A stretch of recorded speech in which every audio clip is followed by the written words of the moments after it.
Hey, welcome back to another episode of Football 101, where today we're going to be going over defensive coverages, the very highly requested video. So, let's get into it.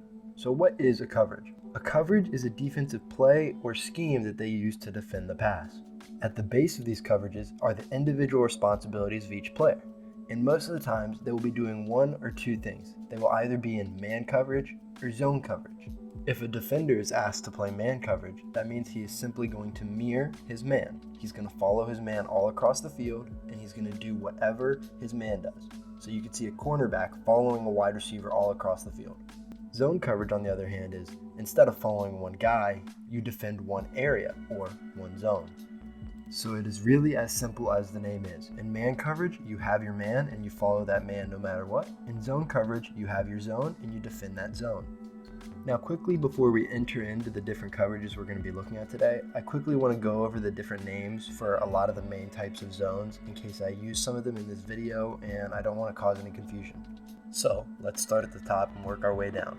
One of the main types of zone is called a deep half. This is when the defender has, the whole deep half of the field. Generally, it's going to be about all 15 yards and back. Similarly, if you have two defenders to one half, you could have a deep quarter, where that person is responsible to the whole quarter of the field, 15 yards or deeper. And once again, just as similar, you can also have a deep third. However, it can be noted though that with deep thirds, you can find it that the middle third is called a deep middle, and the outside thirds can be called deep outs. In between the deep level and the intermediate level, you find what's called a hole zone. It's about 15 to 20 yards from the line of scrimmage and directly in the middle of the field like a deep middle. Now in the core of the intermediate level, you're going to have the field split up a lot more horizontally than vertically. If we look in the middle, it's split up into two zones instead of one. You usually find two hook zones in the middle of the field. In the outside zones of the intermediate third of the field, you're going to find two zones as well, with the innermost one called a curl zone and the outmost one called, an out zone. If we move to the 5 yards and less zones, there's really only going to be three zones. The core zone is just from the tackle to the other tackle of the offensive line, and this is called a delay or a rat zone. And then the zone to either side of the rat zone is called a flat zone. You might often hear this all the time saying attacking the flat. And then anything behind the line of scrimmage is just called a swing zone.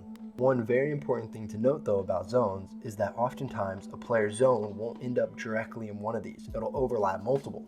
In those cases, you combine the names. So if you use this zone here on the screen, see how it goes both over the hook and the curl zone?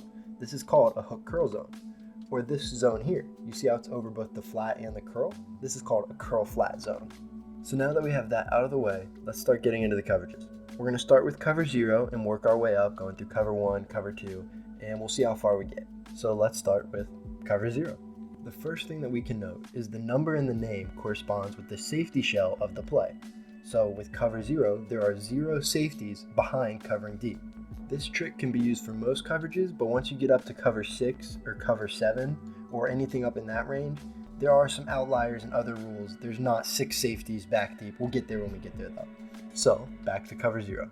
Cover 0 in most cases is an all-out blitz because you have no deep help, so you might as well be rushing the quarterback as much as you can. The most common and basic form of cover 0 looks like this. You're going to have man coverage across the board with 5 man coverage people for the 5 eligible receivers, and then you're going to bring at least 6 people in at pressure to attack the quarterback. This coverage is really good at stopping the inside run, bringing extreme pressure and being a good red zone tool, but it is also weak and very susceptible to a deep ball. You can get beat outside for the run since you're committing so much heavily inside to the line, and you really have no help at all for any defensive back because you have no safety. Cover 1, like the name says, has 1 high safety. So this coverage is a man coverage with 5 man underneath, but this time you do have safety help over the top, so it's a little more safe, but you still get that aggressive one-on-one matchups, and you still have the option to bring 5 people. All in all, it's a pretty decent coverage really against everything. It's a lot of times used as a base coverage, especially when paired with cover 2, so you'll see this one a lot. The only main real weaknesses are that you do have man coverage across the board, so you're betting that your defensive back is better than their wide receiver, and you only have 1 help over the top. So if 2 guys go deep, you can only help 1 guy. Next up, we have cover 2. So once again, we have 2 high safeties this time. But interesting enough with cover 2 though, is it has both a man coverage variation and a zone coverage variation. So let's start with the zone coverage variation. You're going to have 2 deep safeties, 3 intermediate zones and 2 flat zones. This coverage has a really strong intermediate passing game defense and those flat defense, but it can be susceptible to a couple weaknesses. One is it has 2 safeties that are split, which means the middle of the field is open deep. It also is a little lighter against the run because one of your safeties is obviously removed and put up high. But then also, there is the very notorious hole shot. You might have heard this term. It is basically when you throw the ball into the hole between the safety and the flat defender. That is the biggest weakness of cover 2 zone. Now, for cover 2 man, you can also see this being called cover 5 because of the 5-man coverages underneath. But anyway, cover 2 man is structured the same way as cover 2 zone, with the 2 safeties high up top covering over top. But the big difference is instead of a bunch of zones underneath, those 5 zones, you're going to have 5-man coverage defenders underneath. This coverage is a decent pass defense because the cornerbacks can play very tight and up at the line of scrimmage because of the safety help over top, but it can typically be a little weak against the run game because one of the safeties is once again taken out of the run game usually, and you have man coverage on the outside, and you have typically light numbers in the box because of them lining up in man coverage with the receivers. So let's move on into cover 3.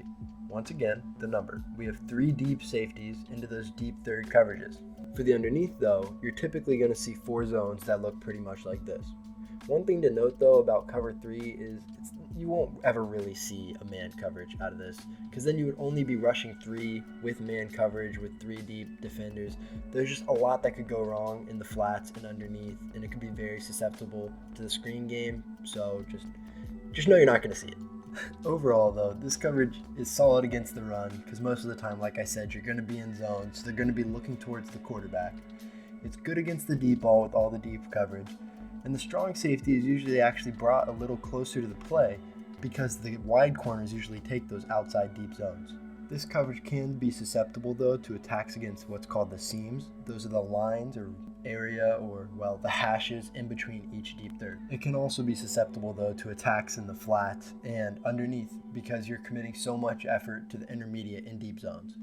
And for the final coverage we're going to look at today, we're going to take a look at cover 4. So for the final time today, here we go again. Cover 4, so you're going to have 4 deep safeties, you're going to have those deep quarter coverages. Hence the nickname quarters. Well, for cover 4, typically underneath these quarters, you're going to find 3 zones in the intermediate passing area. Now, cover 4 is like a more extreme version of cover 3. All of its strengths are just the more extreme strengths. They're way better at it. But all the weaknesses are even more extreme. In this light, cover 4 is great against the deep ball. It's one of the best coverages out there. But on the flip side though, the underneath and flats, just like cover 3 but turned up to 12, are so incredibly weak. Due to everything I just said, that's why just base regular cover 4 is practically only used as a prevent defense. But with that being said, there's a version of cover 4 called match quarters or cover 7, which has a whole bunch of different rules that we're not going to get into today. But that version of cover 4 quarters is used every down. So that's going to about wrap it up for this one. We got through cover 1, cover 2, cover 3, cover 4, and cover 5 today. Believe me, there's still a whole bunch more to go through, like cover 6, cover 7, drop 8 coverages, and a whole bunch of variations of all the coverages I showed today. So let me know if you guys want to see more of that. But for now, I guess I'll see you till the next one. You guys know how this goes. There's going to be some film on in the background if you want to stay and see what I just taught you guys about. But until then, see you around.